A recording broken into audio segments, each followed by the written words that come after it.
जय श्री कृष्णा मित्रों। हम आशा करते हैं कि जो भी भाई हमारा वीडियो देख रहा है वह अच्छा होगा, खुश होगा। दोस्तों, आज हम महाभारत में द्रौपदी प्रमुख पात्र में से एक थी। आज हम द्रौपदी की कहानी लेकर आए हैं। इस कहानी के माध्यम से हम आपको बताएंगे द्रौपदी के माता पिता कौन थे और द्रौपदी का जन्म कब हुआ था, और भी बहुत कुछ बताएंगे।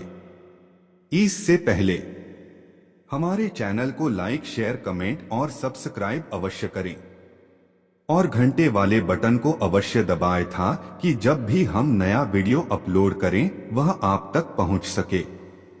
तो देर किस बात की, चलो कहानी शुरू करते हैं। इस बात से तो वाकिफ ही होंगे कि द्रौपदी महाभारत के प्रमुख पात्रों में से एक थी।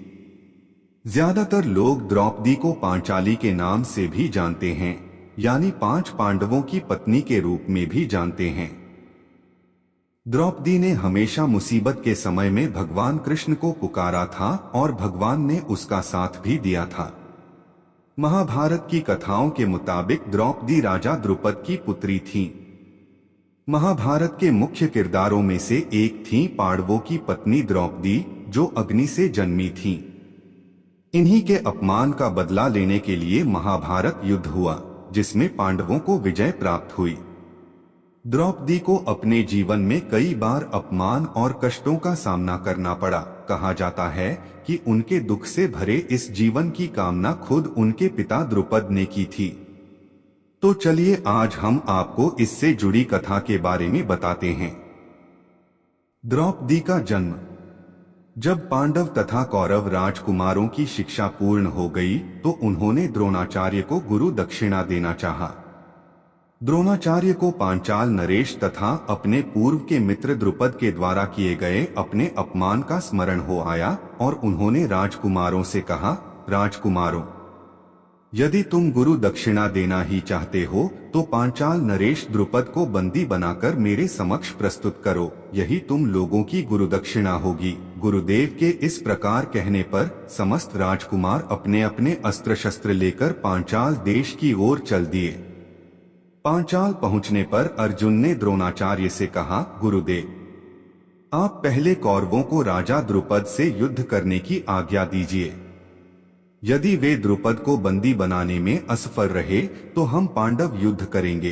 इसके बाद अर्जुन ने आगे बढ़कर द्रुपद को बंदी बना लिया और गुरु द्रोणाचार्य के समक्ष ले आए। इसके बाद अर्जुन ने उनके आधे राज्य को जीतकर ऋषि द्रोण को दे दिया था, जिस कारण उनके अंदर बदले की आग सुलग रही थी। द्रोण ने पुत्र प्राप्ति की इच्छा से एक बड़े यज्ञ का आयोजन किया।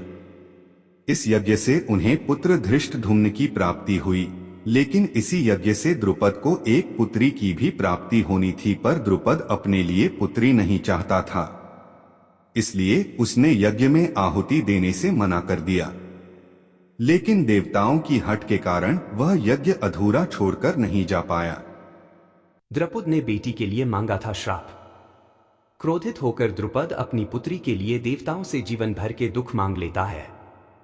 द्रुपद यज्ञ की अग्नि में एक एक करके सभी चीजों की आहुति देता है, साथ साथ वे अपनी पुत्री के लिए कष्ट मांगता चला जाता है। अबीर की आहुति देते हुए द्रुपद कहता है कि अबीर की भांति पवित्र चरित्र हो उसका, लेकिन फिर भी उसे विश्व की सारी अपवित्रता प्राप्त हो।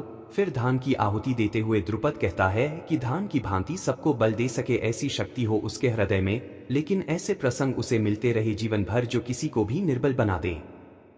गुलाल कभी अपना रंग नहीं बदलता ऐसा शौर्य हो उसका। कुमकुम की भांति मेरी पुत्री विश्व में सबसे सुंदर हो और जो दूसरों को भी सुंदर दिखा सके। पुष्प जब कुचल जाता है तो खुशबू देता है। मांगता हूं मैं उस कन्या के साथ बार बार अन्याय हो और फिर भी वो न्याय की सुगंध फैलाती रहे। फिर इसी यज्ञ से जन्मी यज्ञसेनी द्रौपदी। हालांकि बाद में ये द्रुपद की चहेती संतान भी बनी, लेकिन इन्हें जीवन में कई कष्टों का सामना करना पड़ा। राजा द्रुपद की पुत्री थी द्रौपदी। महाभारत में बताया गया है कि पांचाल देश के राजा द्रुपद ने गुरु द्रोणाचार्य से अपने अपमान का बदला लेने के लिए यज्ञ करवाया था। इसी यज्ञ के हवन कुंड की अग्नि से द्रौपदी प्रकट हुई थी।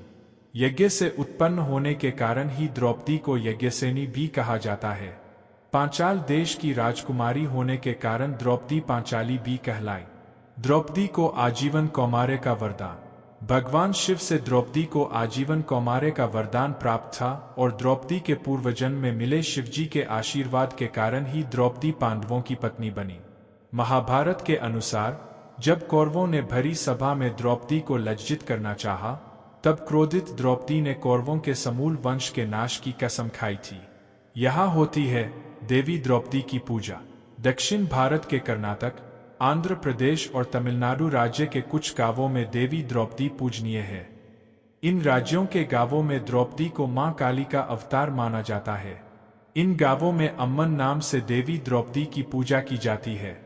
यहाँ देवी द्रौपदी के 400 से अधिक मंदिर है। देवी द्रौपदी को ग्राम देवी के रूप में बहुत ही अधिक सम्मान दिया जाता है। इन गांवों के लोगों का विश्वास है कि ग्राम देवी द्रौपदी यहाँ के सभी गांवों की रक्षा करती है।